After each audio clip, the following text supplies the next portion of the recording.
क्या आपके यहाँ के मौजूदा विधायक आपके नेता हैं? नहीं है। नहीं, शर्माओ मत। क्या हाजी रिजवान नेता है मुसलमानों के? वो समाजवादी के नेता है, मुसलमानों के नहीं है। तो आपको समाजवादी का नेता चाहिए या आपको अपना नेता चाहिए? अपना नेता चाहिए तो फिर हिस्सेदारी कैसे हासिल करेंगे? कैसे हासिल करेंगे? वोट डालना पड़ेगा, कामयाब करना पड़ेगा अपने अपने उम्मीदवारों को। मेरे अजीज दोस्तों और बुजुर्गों, ये जमहूरियत की, ये लोकशाही की तल हकीकत आपके सामने रख रहा हूं। आज आप देख लीजिए, अमित शाह मुरादाबाद आए थे। मुरादाबाद आकर बड़ा बोले, वो क्या बोले? निजाम की बात की अमित शाह। अंग्रेजी में इनसे कहा नसीमुद्दीन, आई से इमरान, एस और ए से कह दिया आजम, जेड और ए से आजम कह दिया। अमित शाह साहब, आप ये क्यों नहीं बोलते कि उत्तर प्रदेश में योगी के राज है, और राज के माने, आर के माने क्या है? रिश्वत। ए के माने अजय मिश्रा, जे के माने जातिवाद। आप निजाम की बात करते और अमित शाह यहां पर उत्तर प्रदेश या मुरादाबाद में आकर के कि बीजेपी ने विकास किया, व्यापार हुआ और सांस्कृतिक विरासत को बचाया। अमित शाह साहब, ये सांस्कृतिक विरासत कि हमारी बच्चियों की बोली लगाना है? बताओ। फिर आप कहते हैं कि व्यापार, अरे व्यापार करने वाले, ये मुरादाबाद का जिला है, यहाँ पर पीतल नगरी कहा जाता है। आपके लॉकडाउन ने, आपके जीएसटी ने, आपके डिमोनेटाइजेशन ने उस कारोबार को बर्बाद कर दिया, लाखों लोगों को बेरोजगार कर दिया। साबुन से लेके बनियन तक जीएसटी आ चुकी है। फिर भी अमित शाह बोलते व्यापार। अच्छा, विकास, कौन सा विकास हुआ अमित शाह? बताओ योगी आदित्यनाथ, बताइए नरेंद्र मोदी। 2017 में बीजेपी ने कहा था कि 70 लाख नौकरियां उत्तर प्रदेश के नौजवानों को दी जाएंगी। कहा था ना? 70 लाख। अब आप में से कोई हाथ उठाकर बताओ कितनों को नौकरी मिली? किसी को न मिली। एक को तो मिली। कोई नहीं बोलता, कोई नहीं बोलता। नरेंद्र मोदी जी, आप क्यों नहीं बोलते इन पर? क्योंकि आप वोट नहीं देते, क्योंकि आपकी पार्टी से, आपकी आरएसएस की आइडियोलॉजी से वाबस्ता नहीं है। मेरे अजीज दोस्तों और बुजुर्गों, अच्छा, फिर अब ये चलाएंगे कि ओवैसी ने कहा, अरे दीवानों, मैंने नहीं कहा। ये मिजोरम के एक गवर्नर साहब है, उनका क्या नाम है? सत्यपाल मलिक साहब। सत्यपाल मलिक साहब ने कहा कि मैं मोदी से मिला था किसानों के मसले में। मैंने कहा, मोदी जी, आपकी वजह से 500 किसान मर गए। तो मोदी ने कहा, मेरी वजह से मरे? ये सत्यपाल मलिक बोल रहा, गवर्नर के पोस्ट पर है, वो कहे। फिर मोदी कहते, मेरा मोदी से झगड़ा हो गया। फिर मोदी ने कहा, जाकर अमित शाह से मिलो। मैंने अमित शाह से मिला। ये सत्यपाल मलिक के अल्फाज है, मेरा भड़काऊ भाषण नहीं है। तुमको अगर केस बुक करना है तो सत्यपाल मलिक A1, मैं A2। सत्यपाल मलिक ने कहा, मैं जाकर अमित शाह से मिला। तो अमित शाह ने क्या कहा? मैं अगर लफ्ज को बोलूंगा तो फिर बोलेंगे वो बोला ही नहीं। वो मेरा क्या हिंदी का वर्ड क्या है कि मेरा मानसिक संतुलन तो ठीक है, मगर सत्यपाल मलिक और अमित शाह ने जो कहा मोदी के बारे में, क्या कहा उसने, इस पर कोई नहीं बोलेंगे। ये संघ परिवार के लोग खामोश बैठेंगे। मेरे अजीज दोस्तों और बुजुर्गों, इसलिए हम आपसे अर्ज करते आए हैं कि इन हालात पर आपको नजर रखना है। याद रखिए, भारत की जमहूरियत मजबूत होगी जिस तरह ठाकुरों ने योगी को अपना नेता मान लिया, जिस तरह यादवों ने मुलायम सिंह साहब को और अखिलेश को अपना नेता मान लिया, जिस तरह चौधरी चरण सिंह से लेकर अब जयंत चौधरी तक जाट बोलता है कि ये मेरा जाट है, जिस तरह बाघेलों ने बाघेल को देखकर अपना नेता मान लिया, जिस तरह ब्राह्मणों ने कहा कि अगर अजय मिश्रा को हटाया जाएगा तो वोट नहीं मिलेगा, वो मंत्रिमंडल में आज भी होम मिनिस्टर है, जिस तरह कुर्मियों ने अनुप्रिया को अपना नेता मान लिया, जिस तरह राजभरों में बीजेपी के नेताओं को मान लिया, अब बताओ जब ये सब एक को तो मिली होगी, वरना इल्जाम मुझ पे डालेंगे कि ओवैसी ने भड़काऊ भाषण कर दिया। अच्छा, कितने नौजवानों को नौकरी चाहिए, हाथ उठाओ।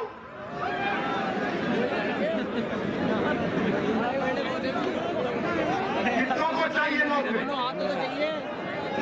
नीचे रख दो हाथ। अब ये उंगली उठाओ। जब वोट डालने जाओगे जहां पर पतंग देखेगा उसको दबाओ, दबा के। ये बाबा को जब मालूम होगा, 70 लाख नौकरियों का वादा किए, आपको मालूम 7 फरवरी 2020 को असेंबली में, विधानसभा में बीजेपी कहती है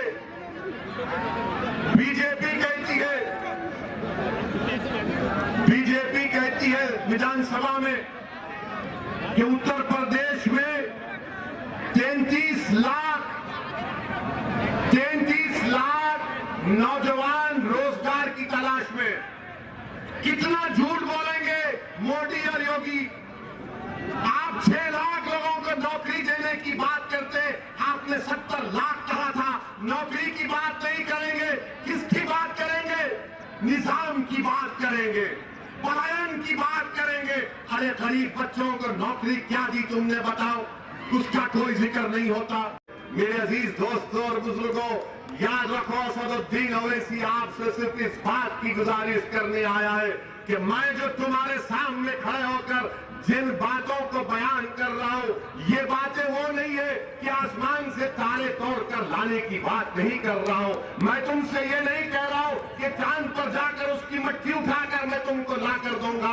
मैं तुमसे ये भी नहीं कह रहा हूं कि समंदर की तह में जाकर मैं मोती तुम्हारे लिए चुन कर लाऊंगा। मैं तुमसे यही कह रहा हूं कि अगर तुम मेरी बात को समझ जाओगे तो भारत में हमको इज्जत भी मिलेगी, हमारा मुकाम भी मिलेगा और हमारा हक भी मिलेगा। कोई उठकर कहेगा कि बताओ ऐसी तुम ये बात कैसे कर सकते हो कि क्या इज्जत नहीं मिली, क्या डिग्निटी नहीं मिली, तो मैं उनको जवाब में कहना चाहूंगा कि उत्तराखंड में धर्म संसद के नाम पर मुसलमानों को कत्लेआम की धमकी दे रहे, तो क्या मेरे दिल में खौफ नहीं पैदा होगा? धर्म संसद कर भारत के मुसलमानों को म्यांमार के रोहिंग्या मुसलमानों की तरह खत्म करने की बात की जाती है। क्या इसमें डिग्निटी है? रायपुर में धर्म संसद होता है, कांग्रेस की सरकार है, वहां पर कोई कहता है कि इंसानियत को बचाना है तो मुसलमानों को सबकी हस्ती से मिटा दो। बताओ ये कौन सी डिग्निटी है? ये कौन सा खौफ दूर करने की बातें की जा रही हैं? और किसी को अब तक गिरफ्तार नहीं किया गया। ये तमाम के तमाम लोग बकवास की बकवास बकते रहे। इख्तियार उत्तराखंड में बीजेपी के पास, इख्तियार रायपुर में कांग्रेस के पास, और सब आकर बोलते, बीजेपी बोलती है, मोदी बोलते हैं कि सबका साथ, सबका विकास, सबका विश्वास। कांग्रेस कहती है कि हम नेहरूवियन आइडियोलॉजी को मानने वाले। अरे तुम किसको मानते हो ये तो बताओ हमको। तुम ना नेहरू को मानते, तुम ना संविधान को मानते, तुम ना मुजाहिदीन आजादी के वारिस हो, बल्कि तुम तो इस मजहब में नफरत को फैला रहे हो। तुम तो इस मुल्क में भारत के मुसलमानों पे ऐसा बड़ा डरावनी खाब दिखा रहे हो कि इनकी वजह से भारत को खतरा है। कि इस तरह की गुफ्तगू उत्तराखंड में हुई। कितनी पार्टियों ने एहतजाज किया? क्या कांग्रेस ने एहतजाज किया उत्तराखंड में? क्या समाजवादी समाजवादी पार्टी के लोग अपनी लाल टोपी पहनकर निकल कर आए? क्या रायपुर में कांग्रेस की? मेरे अजीज दोस्तों और बुजुर्गों, भारत का संविधान तो अंबेडकर साहब ने बना दिया। भारत के संविधान में बाबा साहब ने कह दिया कि तुमको मजहबी आजादी रहेगी, तुमको लिबर्टी ऑफ थॉट रहेगा, तुमको फ्रीडम दिया जाएगा, तुमसे इंसाफ हुआ करने की बात बाबा साहिब ने प्रियम्बल में डाली। मगर मैं आज कुंदरकी की सरजमीन में खड़े होकर आपसे कह रहा हूं कि बाबा साहिब अंबेडकर ने और संविधान बनाने वालों ने उन तमाम चीजों को आईन और संविधान में तो डाल दिया, मगर उन्होंने ये भी हमसे कहा कि देखो हमने इसको किस किताब की शक्ल में हमने संविधान बना दिया, मगर अगर इस संविधान को, इस भारत के आईन को, अगर तुमको इसको जिंदा रखना है, अगर इसको जिंदा रखना है, अगर इसको महज एक किताब अगर बनाकर नहीं रखना है, इसको अगर जिंदा रखना है, तो हमने जो संविधान में जो बातें कही हैं कि एक भारत का जो भी नागरिक होगा उसकी इज्जत, उसकी डिग्निटी, उसका चैन और सुकून, उसको तरक्की के मौके, उसको अपने मजहब पर चलने की इजाजत, ये तमाम हुकूक आपको हासिल करना पड़ेगा। किताब में, संविधान में लिख दिया गया, मगर याद रखो उसको हासिल वही लोग करेंगे जो लड़ेंगे, जुस्तजू करेंगे, जिद्दोजहद करेंगे, इसार और कुर्बानी के मजाहरे पेश करेंगे। मगर अगर याद रखो वो कौम या वो लोग अगर ये बैठ कर कहेंगे कि सिर्फ भारत के संविधान में लिख दिया गया है, तो याद रखो कोई तुम्हारे पास आकर तुम्हारे सामने झुककर तुमको हाथ जोड़कर नहीं कहेगा ये लो तुम्हारी इज्जत, इसको रख लो, ये लो तुम्हारे मजहब की हिफाजत रख लो, ये लो तुम्हारी मस्जिद की आबाद रखने की तजवीज रख लो।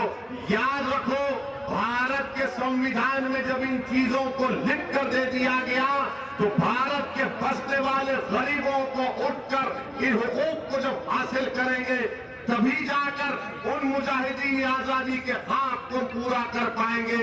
मैं सलाम करता हूं बाबा साहिब अम्बेडकर को, मगर अम्बेडकर ने क्या कहा? मैंने वोट डालने का हक तो तुमको दे दिया, मगर अम्बेडकर ने यह भी कहा कि मेरा हक यह है कि तुम वोट को इस्तेमाल करो, मगर अपनी क़यादत को बनाओ, अपने मजलूम कौमों को मुत्तहिद करो, इंसाफ की लड़ाई लो। ये काम मजलिस इत्तेहाद और मुस्लिमीन कर रही है।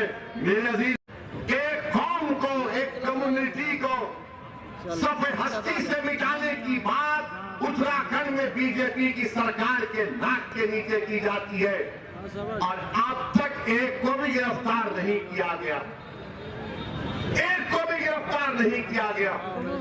मुझे कहने दीजिए, आज भारत के किसी कोने में अगर एक मुसलमान की शादी की बारात में अगर छोटे बच्चे का कोई तफंचा निकाल कर खाली नाचता है, तो सुबह तक पुलिस उसको जेल में पहुंचा देती।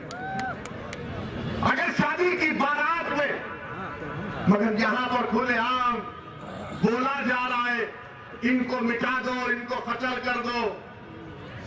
ना नरेंद्र मोदी होश में आते हैं, एक्सरसाइज तो बहुत कर रहे हैं मोदी जी आजकल, अच्छी बातें हम भी करते हैं, मगर एक्सरसाइज आप कर रहे हैं, मगर ये लोग क्या कर रहे हैं? ये कौन से अखाड़े के हैं ये लोग जो भारत के संविधान की धज्जियां उड़ा रहे हैं? ये कौन लोग हैं जिनको बीजेपी खुली छूट देकर पूरे मुल्क में जहर फैलाने का काम कर रही है? मेरे अजीज दोस्तों और बुजुर्गों, अब तो हद ये हो गई, हद ये हो गई कि 1 जनवरी के दिन मुसलमान बच्चियां, लड़कियां, हमारी बेटियां, हमारी बहनें जो जर्नलिस्ट हैं, उनकी फोटो लगाकर उनका हर्राश किया गया, उनकी फोटो लगाकर ये तमाम के तमाम मुस्लिम लड़कियां एक से एक काबिल, पढ़ी लिखी है, शरीफ है, नेक है, सोमो सलात के भी पाबंद है, मगर जब वो 16 जनवरी की पहली तारीख तोड़ कर देखती है तो पूरे सोशल मीडिया पर ये तमाम मुस्लिम महिलाओं की फोटो लगाकर कहा गया, ये लो इसको खरीदो, ये बिकने के लिए तैयार है। बताओ जालिमों, क्या इसीलिए सरोजिनी नायडू ने इस मुल्क की आजादी में हिस्सा लिया था कि मुस्लिम लड़कियों की तुम तस्वीर लगाकर उनकी बोली लगाओगे, उनकी खरीदी की बोली लगाओगे? क्या वो किसी की बेटी नहीं है? क्या वो किसी की बहन नहीं है, किसी की बीवी नहीं है, किसी की मां नहीं है? अरे हद तो ये हो गई, हद तो ये हो गई कि वो जो इंसाफ की लड़ाई लो, ये काम मजलिस इत्तेहाद और मुस्लिमीन कर रही है। मेरे अजीज दोस्तों और बुजुर्गों, इन्हीं ख्वाबों को हमको पूरा करना है। मैं ये चाहता हूं कि मैं भारत का एक शहरी हूं, मैं मुसलमान हूं, मेरा मकसद एक ही है कि मुझे डिग्निटी मिले, मुझे इज्जत मिले, मुझे कोई खौफ ना हो अपनी जान का, मुझे कोई खौफ ना हो हमारी बेटियों का, मुझे कोई खौफ ना हो कि कल मेरे बेटे को किसी झूठे मुकदमे में डालकर जेल भिजा दिया जाए। मुझे ये उम्मीद हो, मुझे ये उम्मीद हो कि मेरे बच्चों के लिए स्कूल मिलेगा, मुझे ये उम्मीद है, मुझे यकीन है कि हमको इन तमाम चीजों को हासिल करना है। हद तो ये हो गई, हद तो ये हो गई कि वो जो बटालियन का बच्चा जो जेएनयू से गायब हो गया, उसकी 65 साल की मां की फोटो लगाकर भी जालिम बोल रहे इसको बेचने तैयार है, खरीदो। नजीब की मां की तस्वीर लगाई गई। नरेंद्र मोदी, तुम झूठ बोलते हो, तुम मुस्लिम महिलाओं के दुश्मन हो, दोस्त नहीं हो तुम। अगर आप दोस्त हैं मोदी जी तो बोलिए इस पर। आपका मिनिस्टर बोला नहीं, मेरा प्रधानमंत्री बोलना चाहिए। नजीब की मां 65 साल की, आपने तो ट्रिपल तलाक में बड़ा बोला था, मेरी मुस्लिम बहनें, मेरी मुस्लिम बहनें। अब कहां गई वो मोहब्बत, बताओ आप। मुझे यकीन है कि शाम के 6 बजे से जितने मीडिया के लोग हैं असदुद्दीन ओवैसी की एक तकरीर के जुमले को पकड़ के बोलेंगे, आपने भारत के प्रधानमंत्री को दुश्मन कहा। ये पूरे के पूरे पप्पा जी के बेटे हैं, बात इसमें बहुत अच्छे भी हैं, मगर एक को ही पकड़ेंगे, देखना आप। मैं बोला इसलिए कि तुम चलाना ये बात। बताओ कि नरेंद्र मोदी ने नहीं कहा था ट्रिपल तलाक में भाइयों बहनों मुस्लिम महिलाओं के लिए कर रहे, कहा था ना? नहीं कहा था? कहा था कि मुस्लिम हमारी बहनें परेशान हैं। बड़ी मोहब्बत हो गई आपको। बोले नहीं, महिलाओं को ऐसा बोल देते 3 बार, आपको मालूम ही नहीं। अब आप मोहब्बत कहाँ गई? ले लो भाई, ले लो पेड़ पे। बच्चियों का हर्राज हो रहा है। आपको मालूम उत्तर प्रदेश में एक मुस्लिम महिला बच्ची है, पायलट है, पायलट, प्लेन चलाती है। आजम के दौर में कौन था मिनिस्टर सुप्रिटेंडेंट? उनका नाम था शिफा बिनती अब्दुल्ला। इस्लाम में सबसे पहले शहादत किसने दी? मर्द ने नहीं दी, एक महिला ने दी। उसका नाम हजरत सुमैया था। अल्लाह उनके दर्जात को बुलंद करे। तुम जानते नहीं हमारी तारीफ को, याद रखो। हमारी बहनों ने निकला CNRC में तो मोदी को कानून रोकना पड़ा, रुकेगा इंशाअल्लाह ताला। अगर हमारी बच्चों से इसी तरह नाइंसाफी की जाएगी, हमारी बेटियों से, हमारी माओं से, हमारी बीवियों से, तो फिर ये महिला आगे निकलेगी इस बेइज्जती का जमहूरी तरीके से इसका जवाब भी देंगे इंशाअल्लाह ताला। निकल कर आए क्या रायपुर में कांग्रेस की हुकूमत ने उस तरह का फंक्शन करवाया? खुद हुकूमत ने करवाया जिसमें तमाम बातें की जा रही। और जब मजलिस ये बात उठाती है तो सब के सब कहती है कि देखो ओवैसी भड़काऊ भाषण देता है, ओवैसी जज्बात में लाता है। याद रखो, अगर मैं जिंदा हूं तो जिंदगी का सबूत दूंगा। मैं मुर्दा नहीं हूं, ना मुर्दा होने दूंगा किसी को। अगर सच्चा भड़काऊ भाषण है तो तैयार हो जाओ, अल्लाह जब तक जिंदा रखेगा सच्चाई को बयान करूंगा।